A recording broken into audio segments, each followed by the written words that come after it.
दोस्तों, यह कहानी मेरी मौसी की जुबानी है। दोस्तों, 10 मिनट के लिए मन को शांत करके कहानी को विजुअलाइज कीजिए। मैं चाहता हूँ आप इस कहानी में खो जाए। मैंने भी अपनी बाहों को आर्यन की कमर में चारों ओर कस लिया था, पर जब मुझे ऐसा लगा कि आर्यन आगे भी कुछ करने की कोशिश कर सकता है, तो मैंने उससे धीरे से कहा, आर्यन प्लीज दरवाज़ा बंद कर दो। मेरी बात सुनकर आर्यन हंसते हुए बोला, इस समय यहाँ कौन आएगा। मैंने धीरे से मुस्कुराते हुए कहा, फिर भी तुम दरवाज़ा बंद कर लो। "हम्म, प्लीज। आर्यन ने मुझे छोड़ा और दरवाज़ा बंद करने चला गया। वापस आकर उसने फिर से मुझे अपने पास खींच लिया और जैसे वो मुझे अपनी बाहों में भरने लगा तो मैंने धीरे से कहा, आर्यन लाइट भी बंद कर लो प्लीज़। और फिर हेलो दोस्तों, आज की इस रोमांचक कहानी में आप सभी का स्वागत है। काफ़ी देर एक दूसरे में समाये रहने के बाद जब सब कुछ हो गया तो मैंने तुरंत ही आर्यन को पीछे हटने के लिए कहा। मेरा दिल जोरों से धड़क रहा था और मेरी सांसें भी बेकाबू होती जा रही थी। मैंने जैसे तैसे खुद को संभाला और आर्यन को मेरे कमरे से बाहर जाने के लिए कहा। वह बिना कुछ कहे सर झुकाकर मेरे कमरे से बाहर चला गया। उसके जाते ही मैं कांपते हुए अपने बिस्तर से उठी और बाथरूम की तरफ चली गई। मेरा मन उलझनों से भर चुका था। मैं यही सोच रही थी कि एक शादीशुदा औरत होते हुए भी मैंने ये क्या कर दिया। एक शादीशुदा औरत होते हुए भी संबंध बना लिए थे, और वो भी मुझसे 10 साल छोटे लड़के से। यह सब सोचते हुए मेरा दिल बहुत जोरों से धड़क रहा था। मैं जैसे तैसे बस खुद को शांत करने की कोशिश कर रही थी। जो हुआ वह नहीं होना चाहिए था, लेकिन अब ऐसी परिस्थिति में मैं और कर भी क्या सकती थी। मैंने बाथरूम में खुद को साफ किया और खुद से एक वादा भी किया कि मैं अब से बहुत ही सतर्क रहूंगी। नहाने के बाद मैंने अपनी साड़ी पहनी और अपने बालों को ठीक किया और अपने बिस्तर पर जाकर लेट गई। पूरे दिन की थकान और उलझनों ने मुझे इस कदर थका दिया था कि मैं कब सो गई मुझे पता ही नहीं चला। रात के करीब 12 बजे हमारे मेन डोर की घंटी बजी। मैं हड़बड़ा कर उठी और घड़ी की तरफ देखा तो घड़ी में 12 बज रहे थे। मैं जल्दी से दरवाज़ा की ओर बढ़ी और दरवाज़ा खोलते ही मैंने देखा कि सामने भावना खड़ी है और उसके साथ उसका छोटा बेटा चिराग भी है, जो लगभग 10 साल का था। भावना दीदी हमारी पड़ोसन है, जिसे हमारे घरेलू संबंध है। मैंने हड़बड़ा कर पूछा, भावना दीदी, आप इतनी रात को यहाँ क्या कर रही हो? सब ठीक तो है ना? भावना दीदी ने जवाब दिया, प्रिया, मेरे पापा की तबीयत बहुत ज़्यादा खराब हो गई है। हमें अभी अभी खबर मिली है और हम तुरंत ही वहाँ जा रहे हैं। क्या तुम 2-3 दिनों के लिए चिराग को अपने साथ रख सकती हो? ये तुम्हें बिल्कुल भी तंग नहीं करेगा और हम जल्दी ही वापस लौट आएंगे। मैंने तुरंत कहा, कोई बात नहीं दीदी, यह भी तो आपका ही घर है। आप बेफिक्र होकर जाओ और चिराग की बिल्कुल भी चिंता मत करो। मैं इसका पूरा ध्यान रखूंगी।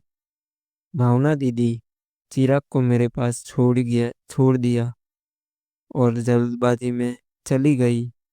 मैंने दरवाज़ा बंद कर लिया और चिराग को लेकर अंदर आ गई। मैंने चिराग के लिए टीवी ऑन कर दिया और उससे पूछा, चिराग, क्या तुम्हें खाना खाया है? वो बोला, नहीं आंटी, अभी नहीं खाया है। मैंने मुस्कुराते हुए कहा, अच्छा, तुम तब तक टीवी देखो, मैं अभी तुम्हारे लिए खाना लेकर आती हूँ। मैंने खाना गरम करके टेबल पर रख दिया और चिराग को खाना परोस दिया। चिराग खाना खाने लगा और मैं भी उसके पास कुर्सी पर बैठ गई। आर्यन ने अभी तक खाना नहीं खाया था और मैं खुद उसे बुलाने नहीं जाना चाहती थी। मुझे पता था मैं उससे आंखें भी नहीं मिला पाऊंगी। मैं यही सोच रही थी कि जो कुछ भी हुआ उसमें किसी की गलती नहीं थी। मेरी गलती थी या फिर आर्यन की गलती थी। कुछ देर बाद में आर्यन के कदमों की आहट सुनी और उसके कदमों की आहट सुनकर मैं अपने विचारों से बाहर आ गई। मैंने बिना उसकी ओर देखे उससे कहा, आर्यन तुम भी खाना खा लो, मैंने खाना गर्म कर दिया है। वो मेरे बगल वाली कुर्सी पर ही बैठ गया और चुपचाप खाना खाने लगा। मैं भी खाना खा रही थी, लेकिन मेरी नज़रें बार बार आर्यन की तरफ जा रही थी। मैं यही सोचती रही कि एक शादीशुदा औरत होते हुए भी मैं ये क्या कर दिया। आर्यन ने खाना खाते हुए मुझसे पूछा, यह बच्चा कौन है? मैंने बिना आंखें मिलाए उसे जवाब दिया, यह भावना दीदी का बेटा चिराग है। उनके पापा की तबीयत अचानक बहुत खराब हो गई है, इसलिए वो उनके पास गई है और चिराग को हमारे पास छोड़ गई है। इसके बाद हम दोनों के बीच कोई बात नहीं हुई और आर्यन खाना खाकर अपने कमरे में चला गया। मैंने सारे बर्तन उठाए और किचन में रख दिए। फिर चिराग को लेकर अपने कमरे में चली गई और दरवाजा अंदर से बंद कर लिया। मैंने चिराग को अपने साथ ही लिटा लिया, क्योंकि वो एक छोटा सा बच्चा ही तो है। अगर मैं उसको अलग लिटाती तो शायद रात में उसको डर लगने लगता। चिराग मेरे बेड पर ही लेटा था और जल्दी से सो भी गया, लेकिन मैं जाग रही थी। शाम की थोड़ी देर की नींद के कारण अब मुझे नींद नहीं आ रही थी। आज आज का दिन मेरी जिंदगी में एक नया मोड़ ले आया था। मेरे दिल और दिमाग के बीच लड़ाई चल रही थी। दिल कह रहा था कि आज जो भी हुआ है वह सही हुआ है, जबकि दिमाग इसे गलत ठहरा रहा था। मेरा दिल तो यह भी कह रहा था कि एक शादीशुदा औरत होते हुए भी मैं एक अधूरी सी जिंदगी जी रही थी, और अगर किस्मत ने मेरे लिए कोई रास्ता खोला तो इसमें क्या बुराई है। मैं अपने इन्हीं ख्यालों में खोई हुई थी कि अचानक से मेरे कमरे के दरवाजे पर दस्तक हुई। घर में मेरे और चिराग के अलावा सिर्फ आर्यन ही था, तो इसका मतलब दस्तक देने वाला आर्यन ही हो सकता है। मेरा दिल फिर से तेजी से धड़कने लगा था। मैंने चुपचाप लेटे रहने की कोशिश की, लेकिन दस्तक फिर से हुई।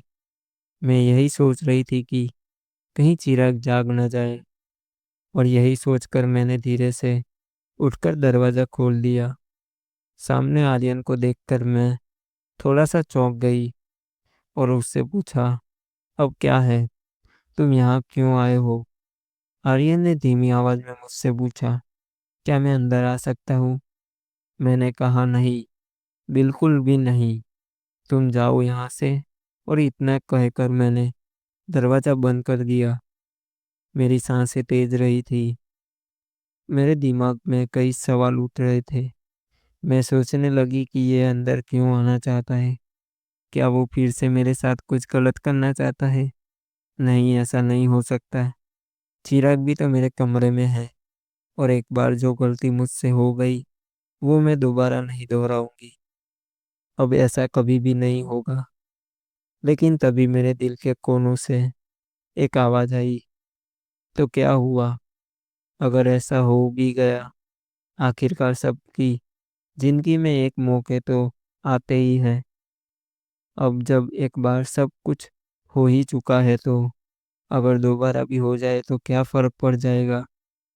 पिछले कई सालों से तुमने अपने आप को रोक रखा है, और अब जब मौका मिला है तो इसे गंवाना ठीक नहीं है। जिंदगी ऐसे मौके बार बार नहीं देती है। मैं बिस्तर पर बैठी इन्हीं ख्यालों में डूब चुकी थी कि अगर मौका मिला है तो क्या इसे छोड़ देना चाहिए। आयन तो अभी जवान है, उसकी जिंदगी में तो ऐसे मौके और भी आएंगे। लेकिन मेरे लिए, मेरे पास तो बस एक यही एक मौका है। क्या मुझे अपनी जिंदगी जीने का हक नहीं है? मैं इन्हीं विचारों में उलझी हुई थी। मेरे दिल और दिमाग के बीच जंग हो रही थी। आखिरकार मेरे मन की आवाज़ मेरे दिल की आवाज़ पर जीत हासिल कर ली। मुझे आर्यन के प्रति अपने पिछले व्यवहार के बारे में सोचकर अफसोस सा होने लगा। मैंने उसे बहुत ही गुस्से से अपने कमरे से भगाया था और इस बात का मुझे बहुत ही दुख हो रहा था। मैं मुस्कुराते हुए अपने बिस्तर से उठी और अलमारी में से एक आकर्षक लाल रंग का जोड़ा निकालकर पहनने का विचार किया और फिर बाथरूम में जाकर कपड़े बदल लिए। कपड़े बदलने के बाद मैं अपने कमरे में आई और कमरे में आकर मैंने अपना हल हल्का फुल्का सा मेकअप कर लिया। मैंने अपना लाल रंग वाला जोड़ा पहन लिया था और ऊंची हील वाली सैंडल भी पहन ली थी। मैं बहुत ही सुंदर लग रही थी और मैं यह सोचकर मुस्कुरा रही थी कि अगर आर्यन मुझसे नाराज भी हो गया होगा तो वो मुझे इस तरह देखकर बहुत ही खुश हो जाएगा। मैंने देख लिया था कि चिराग गहरी नींद में सो रहा है।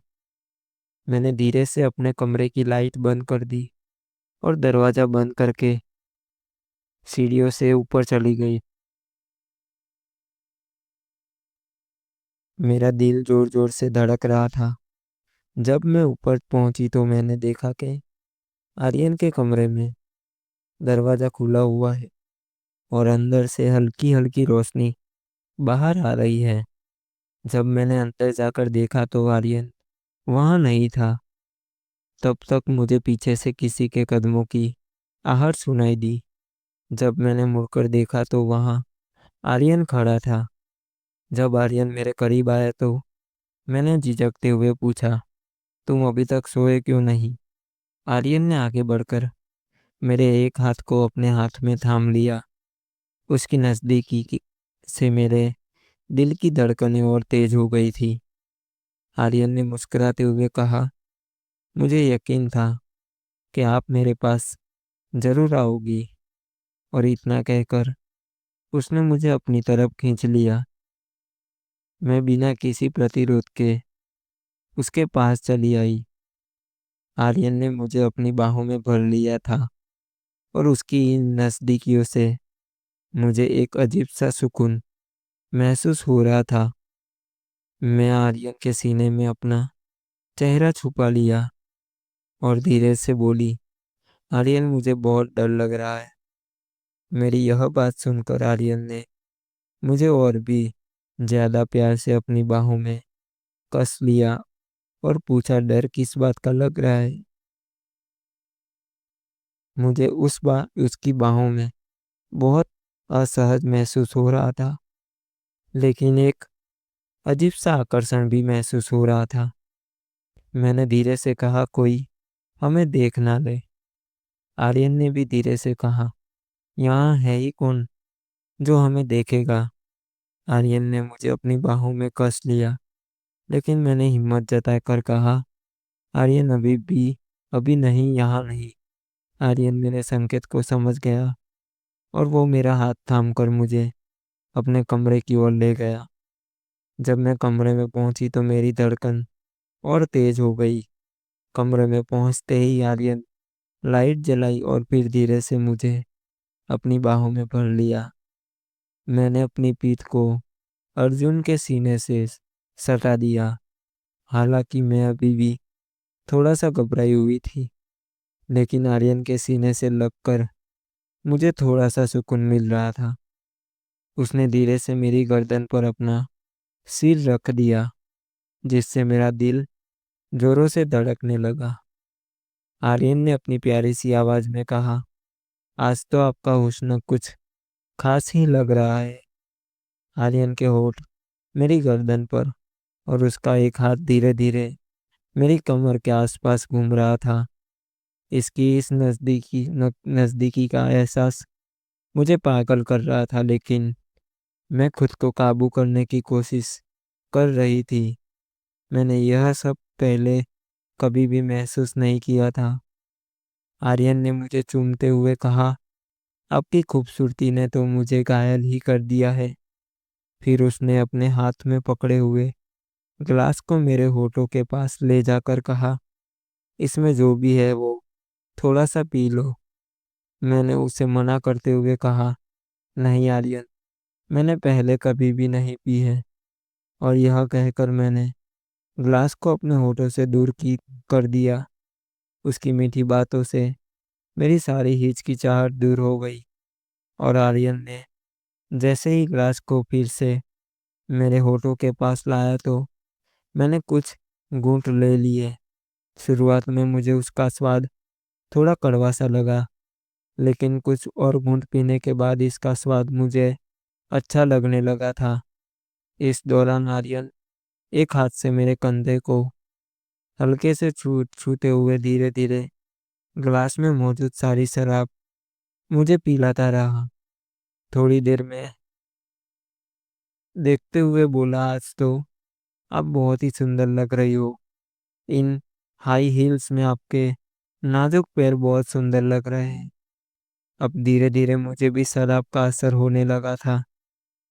अपनी तारीफ सुनकर मैं पहले तो थोड़ा झिझकी, लेकिन फिर मुस्कुराते हुए बोली, तो किसने रोका है, अपनी सारी चाहत पूरी कर लो। इतना सुनते ही आर्यन ने मेरे पैरों को बड़े सम्मान के साथ हल्के से छुआ। ये सब देखकर मुझे यकीन नहीं हो रहा था कि कोई मुझे इतनी गहराई से पसंद कर सकता है कि मेरे पैरों को भी इस कदर से सराहा रहा है। आर्यन ने मुझे अपनी बाहों में लेकर हल्के हल्के मेरी गर्दन पर चुंबन देना शुरू कर दिया। मैं भी आर्यन की बाहों में एक सुकून महसूस कर रही थी। शराब का हल्का हल्का असर मेरी खुशी को और भी बढ़ा रहा था। मैंने भी अपनी बाहों को आर्यन की कमर के चारों ओर कस लिया था।